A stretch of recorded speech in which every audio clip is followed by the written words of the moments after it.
તો આજની મારી સૌથી પહેલી ટીપ જે ગ્લાસ હોય છે એના માટેની છે. તો આપણે જ્યારે ગરમ પાણી પીવું હોય ત્યારે આપણે જે ગરમ પાણી હોય છે એને ગ્લાસની અંદર ભરીને પીતા હોઈએ છીએ. તો ઘણી વખત એવું થાય છે કે જે આ ગ્લાસ હોય છે એની અંદર આપણે ગરમ પાણી ભરીએ તો આપણે જે આ ગ્લાસ હોય છે એને અડી નથી શકતા, કારણ કે જે ગ્લાસ હોય છે એ પણ એકદમ ગરમ થઈ ગયો હોય છે.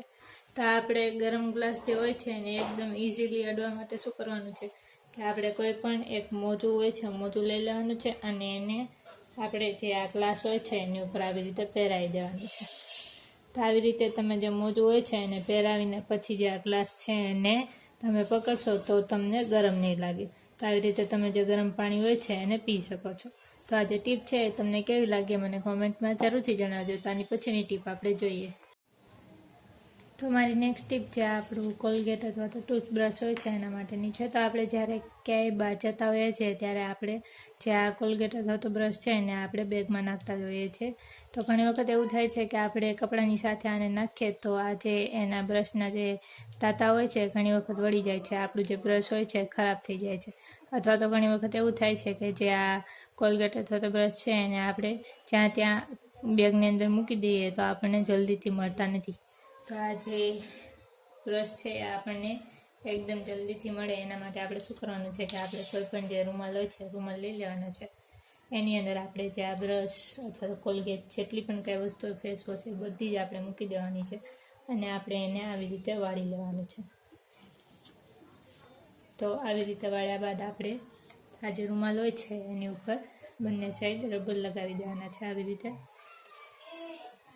તો આવી રીતે તમે જે આ બ્રશ અને કોલગેટ હોય છે અથવા તો ફેસ વોશ હોય છે એને સારી રીતે સેટ કરીને તમારા જે બેગ હોય છે એની અંદર મૂકી શકો છો. અને આવી રીતે કરવાથી તમને બધી જ વસ્તુ જલ્દીથી મળી જાય છે. તો આ જે ટીપ છે તમને કેવી લાગી મને કોમેન્ટમાં જરૂરથી જણાવજો. તો આની પછીની ટીપ આપણે જોઈ લઈએ.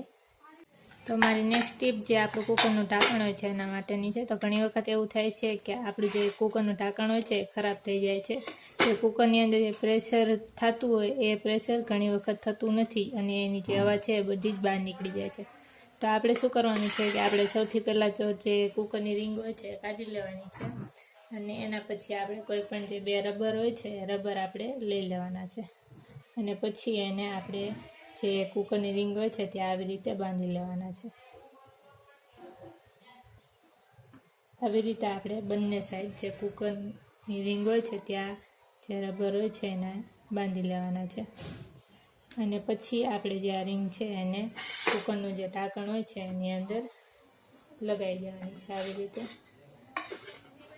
આવી રીતે કરવાથી શું થશે કે તમારી જે રિંગ છે એકદમ ફિટ થઈ જશે અને તમારું જે કુકરનું જે અંદરનું જે પ્રેશર હોય છે ફરીથી થવા લાગશે. તો આ જે ટીપ છે તમને કેવી લાગી એ મને કોમેન્ટમાં જરૂરથી જણાવજો.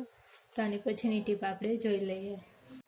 તો સૌથી છેલ્લી ટીપ મારી જે શેમ્પૂનું પાઉચ હોય છે એના માટેની છે. તો ઘણી વખત એવું થાય છે કે આપણે ભૂલમાં અથવા તો અજાણતા જે શેમ્પૂ હોય છે આવી રીતે આપણાથી તૂટી જતું હોય છે અને આપણે જે આ શેમ્પૂ વાપરવું ન હોય તો આપણે એને આમ નામ છે આપણી દિવાલ હોય છે અથવા તો બારી હોય છે ત્યાં મૂકી દઈએ છીએ બાથરૂમમાં. તો આ જે તૂટેલું શેમ્પૂ હોય છે એમાંથી ઘણી વખત ઘણું બધું શેમ્પૂ બહાર નીકળી જતું હોય છે. તો આ જે શેમ્પૂ છે એ બહાર ના નીકળે અને વેસ્ટ ના થાય એના માટે આપણે શું કરવાનું છે કે સૌથી પહેલાં જે આ શેમ્પૂનું પાઉચ હોય છે એને આવી રીતે વાળી લેવાનું છે અને એની પછી આપણે એની ઉપર જે કપડાં સૂકવવા માટેની જે ક્લિપ હોય છે એ આવી રીતે લગાવી દેવાની છે. તો આવું કરવાથી શું થશે કે જે શેમ્પૂ હોય છે એ બધું જ શેમ્પૂ બહાર નહીં નીકળે અને તમારું જે શેમ્પૂ છે એ વેસ્ટ પણ નહીં થાય.